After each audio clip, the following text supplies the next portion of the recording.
When Donald Trump sits at the helm of American power, global geopolitics tends to move at a speed rarely seen in modern history. In fact, the last time the world felt such rapid and unsettling shifts was perhaps when Hitler's forces rolled into Poland, changing the course of history almost overnight. Having already applied relentless pressure on Venezuela, President Trump's gaze now appears firmly fixed on Iran. Iran, long a sworn adversary of both the United States and Israel, has never truly left Washington's crosshairs. Since 1979, the country has been ruled by a brutal theocratic regime led by the Ayatollahs, a system many in the West had viewed as an inevitable candidate for collapse. The recent countrywide civil disturbance in Iran against the Ayatollah Ali Khamenei's regime has been triggered because of worsening economic conditions. And the intensity of these protests has put the focus on the viability of the regime. The question, however, is not whether this regime will end someday. The real question is whether a US-led military intervention would actually hasten that end or ignite something far more dangerous. To understand the risks, we need to rewind history. The Ayatollahs didn't seize power through a foreign-backed coup or a military takeover.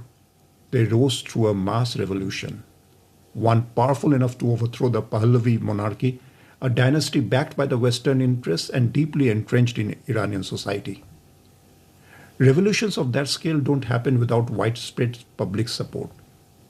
In the aftermath, the new Islamic regime ruled with an iron hand, enforcing centuries-old religious traditions that resonated strongly with large sections of the population. Meanwhile, the Western-educated aristocracy, once the backbone of Iran's elite, fled the country. Hundreds were executed after secretive summary trials conducted by revolutionary courts. This is an uncomfortable but important truth. It is simply inaccurate to claim that the Iranian regime has survived for over 4 decades without public backing. That said, Iran today is not the Iran of 1979. With the rise of internet, social media, and global cultural exposure, Iran's younger generation is slowly pivoting towards the idea of openness and personal freedom, ideas that clash sharply with the rigid Islamic laws. Nowhere is this conflict more visible than in the laws governing women, where the mandatory veil often supersedes almost every other civil consideration. Yet here lies another paradox the Western narrative often ignores. From the very beginning of the Islamic Republic, Iran invested heavily in higher education, particularly in science, technology, engineering, and medicine. As a result, Iran today boasts the highest number of STEM graduates in the Middle East. This is not an uneducated medieval society run blindly by clerics. Iran's literacy rate stands at around 90%, higher than most Middle Eastern nations, with Israel being a notable exception.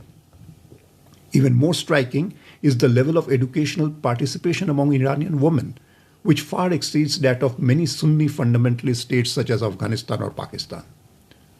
All of this leads us to a critical conclusion. Despite the internal dissatisfaction, the Iranian regime's support base may run far deeper than Western media narratives would like the world to believe. And it is within this complex social fabric that President Trump's reported consideration of military intervention must be evaluated. Iran is not Venezuela.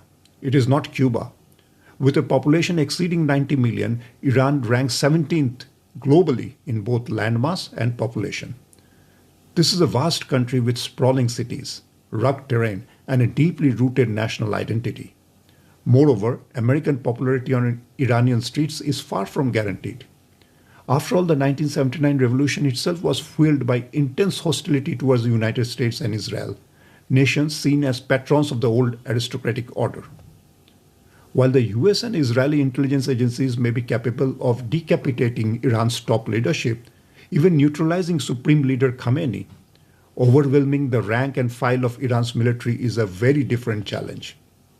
The Iranian Revolutionary Guards are not merely a military force. They are deeply embedded within the Iranian society. Destroying military infrastructure from the air may be relatively straightforward, but imposing a regime change would almost certainly require boots on the ground. And that is where the nightmare begins. Iranian cities and its vast countryside could quickly erupt with anti-American resistance. The Revolutionary Guards may blend seamlessly into civilian populations, much like Hamas has done in Gaza, turning every street and village into a potential battlefield. In such a scenario, foreign troops would not be liberators, they would be occupiers.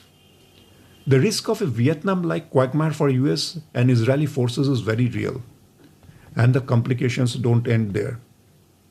Although Iran is a Shia majority nation with limited camaraderie among the Sunni neighbors, hostility towards the US and Israel runs deep across the broader Islamic world. There is no guarantee that foreign fighters and mercenaries wouldn't pour into Iran, transforming the conflict into a regional or even global proxy war.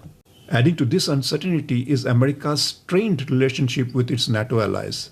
President Trump's recent disputes, ranging from defense spending to claims over Greenland, have bruised transatlantic ties. Unlike previous campaigns such as Afghanistan, it is far from certain that the European nations would commit troops to another prolonged Middle Eastern war. As the world watches this development unfolds, one thing is clear. A military intervention in Iran won't be swift, simple, or surgical. Probably the best way is to wait and watch how the protests evolve over the next few weeks.